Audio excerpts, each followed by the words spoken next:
Memang rasanya sih kurang adil ya, laki-laki muslim boleh nikah wanita non muslim, tapi wanita muslimah nggak boleh menikah dengan laki-laki non muslim.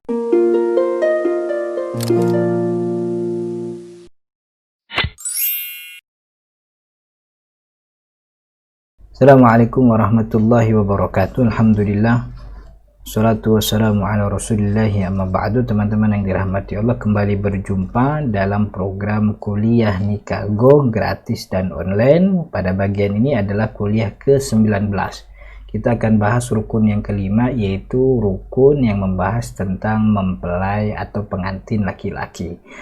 Bagi teman-teman yang baru mengikuti kuliah pada pertemuan kali ini, di deskripsi kita siapkan link untuk bisa dimanfaatkan agar bisa mengikuti kuliah-kuliah Nikah Go dari mulai teman-teman yang dirahmati Allah. Kita lanjutkan pada kuliah ke-19 ini, kita akan bahas rukun nikah yang kelima alias rukun nikah yang terakhir, yaitu az-zawju atau artinya pengantin laki.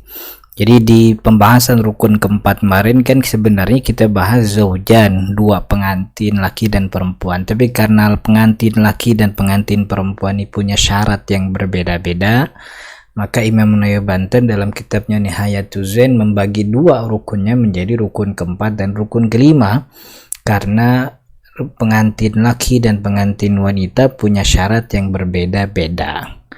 Berbeda dengan apa yang kita sebutkan dalam masalah saksi, walaupun dua orang saksi tapi dua-duanya punya syarat yang sama, maka masuk dalam satu rukun. Nah, rukun yang kelima ini yaitu pengantin laki. Apa syarat untuk sah dikatakan nikahnya? Apa syarat untuk dikatakan sah jadi pengantin laki dan sah juga pernikahannya? Pengantin laki itu syaratnya cuma satu, tidak punya syarat yang lain. Dia adalah harus orang Islam, harus orang muslim. Jadi artinya si wanita muslimah ini pernikahannya tidak sah kalau pengantin lakinya bukan seorang muslim. Itu juga berarti bahwa wanita muslimah tidak boleh, terlarang, diharamkan untuk menikah dengan laki-laki non muslim apapun agamanya. Pokoknya kalau bukan Islam haram menikah bagi perempuan muslimah. Karena dalam Al-Quran sudah sangat nyata dan saya tidak menemukan ada perdebatan dalam masalah ini. Artinya tidak menemukan ada perselisihan ulama. Wala tunkihul musyrikin hatta yu'minu wala abdun mu'minun khairum min musyrikin walau ajabakum. Janganlah kalian wahai para wali menikahkan anak gadis kalian dengan laki-laki musyrik sampai mereka beriman. Dan benar bahwa budak yang mukmin jauh lebih baik daripada laki-laki merdeka yang musyrik walaupun ia menarik hati. Jadi komparasinya dengan budak tuh, manusia dengan level sosial paling rendah itu masih sangat jauh lebih baik daripada laki-laki merdeka tapi musyrik, begitu. Dalam ayat lain Allah mengatakan lahunna hillul lahum wa lahum yahilluna lahun. Mereka tidak halal, orang-orang kafir laki-laki itu tidak halal, mereka perempuan itu tidak halal bagi orang-orang kafir, dan orang-orang kafir itu juga tidak halal bagi mereka. Nah, ini kalau kita terusin ayatnya, ayat lengkapnya ini tentang ya ketika Nabi Muhammad SAW dibaiat oleh beberapa wanita untuk janji setia kepada beliau. Kata Allah dalam Al-Quran surat Al-Mubtahanah, wahai orang beriman, apabila perempuan-perempuan mukmin datang berhijrah kepadamu, maka hendaklah kamu uji keimanan mereka. Allah lebih mengetahui tentang keimanan mereka. Jika kamu telah mengetahui bahwa mereka benar-benar beriman, maka janganlah kamu kembalikan mereka kepada orang-orang kafir. Mereka itu tidak halal bagi orang kafir, dan orang kafir pun tidak halal bagi mereka. Tapi ini dikecualikan kalau kondisinya lakinya muslim, wanitanya non muslim, yaitu khusus ahlul kitab sebagaimana kita singgung di pertemuan yang sebelumnya. Kemudian kan akhirnya timbul pertanyaan, laki-laki muslim boleh menikahi wanita ahlul kitab, Nasrani dan Yahudi. Kenapa wanita muslimah kemudian tidak boleh menikah dengan laki-laki ahlul kitab? Jawabannya sederhana, ini adalah perkara amrun lahuti, atau masalah ilahiyah dalam bahasa yang lain. Jadi perkara Allah ini urusan Allah. Dalam sebahagian kitab disebutkan bahwa nikah itu rabitah muqaddasah. Rabitah itu ikatan, muqaddasah itu yang suci. Kenapa dikatakan suci? Karena kesuciannya Allah yang menghalalkan. Maka karena Allah yang menghalalkan, aturannya pun Allah yang ngatur.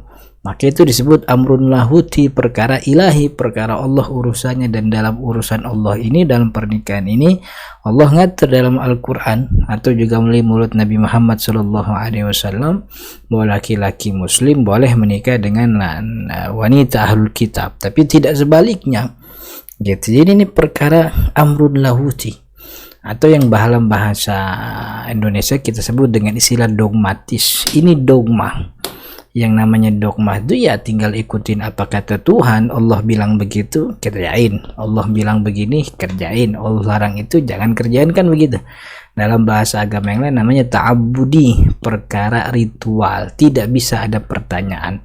Kalau ditanyakan kenapa muslimah nggak boleh nikah dengan laki-laki non muslim, itu kan kemudian muncul lagi pertanyaan, kenapa laki-laki boleh 4 wanita, kan begitu.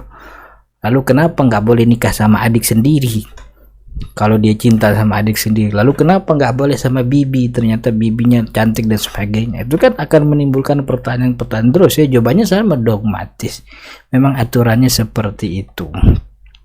Dan dalam Al-Quran Allah mengatakan dalam surat Al-Ahzab, wa makana li mu'minin wala mu'minatin idza qadallahu wa rasuluhu amran ay yakuna lahumul khiyaratu min amrihim wa may ya'sillaha wa rasulahu faqad dhalla dhalalan mubina. Dan tidak pantas sebagai laki-laki mukmin dan perempuan yang mukmin apabila Allah dan Rasulnya telah menetapkan suatu ketetapan akan ada pilihan. Jadi nggak punya lagi pilihan bagi mereka tentang urusan mereka, ya udah tinggal ikutin aja. Dan barang siapa yang mendurhakai Allah dan Rasulnya, maka sungguh dia telah tersesat dan dengan kesesatan yang nyata. Nah, kemudian pengantin laki, apakah selain muslim, apakah juga disyaratkan sukufu? Nah, ini udah kita singgung nih di Nikahgo, kuliah Nikahgo yang ke-4 atau ke-5 ya, tentang hak-hak wanita. Jadi jawabannya ya, kufu atau kesetaraan itu adalah haknya wanita. Wanita yang menentukan. Artinya ketika ada orang laki datang dan dia bukan sekufunya, wanita mau terima ya itu terserah dia. Kalaupun dia tolak pun gak ada masalah, karena dia bukan orang yang sekufu. Jadi kufu itu bukan syarat sah nikah. Kufu itu haknya wanita. Wanita mau ambil bagus, nggak ambil ya tanggung ntar ya gitu. Kalau ntar ribut, kalau ntar cerai, kalau ntar masalah, jangan salin siapa-siapa ya. Siapa suruh dulu awal nikah nyari yang asal aja, nggak ngeliat sekufu kan gitu. Itu haknya wanita. Dia mau pakai memang begitu ketentuannya, dia pun tidak pakai, dilepaskan dirinya dari semua jabatan. Pokoknya siapa aja boleh ngelamar, siapa aja diterima, maka dia akan tanggung akibatnya sendiri. Wallahu a'lam, mudah-mudahan ada manfaatnya. Kita cukupkan materi kita pada pertemuan kali ini. Insyaallah kita lanjut di kuliah yang akan datang. Mudah-mudahan ada manfaatnya. Teman-teman yang dirahmati Allah, jika dirasa bahwa video ini bermanfaat, mohon dukungan untuk subscribe sekaligus menyebarkan video ini ke teman-teman yang lain agar kemanfaatannya lebih meluas. Sampai jumpa di kuliah yang akan datang. Assalamualaikum warahmatullahi wabarakatuh.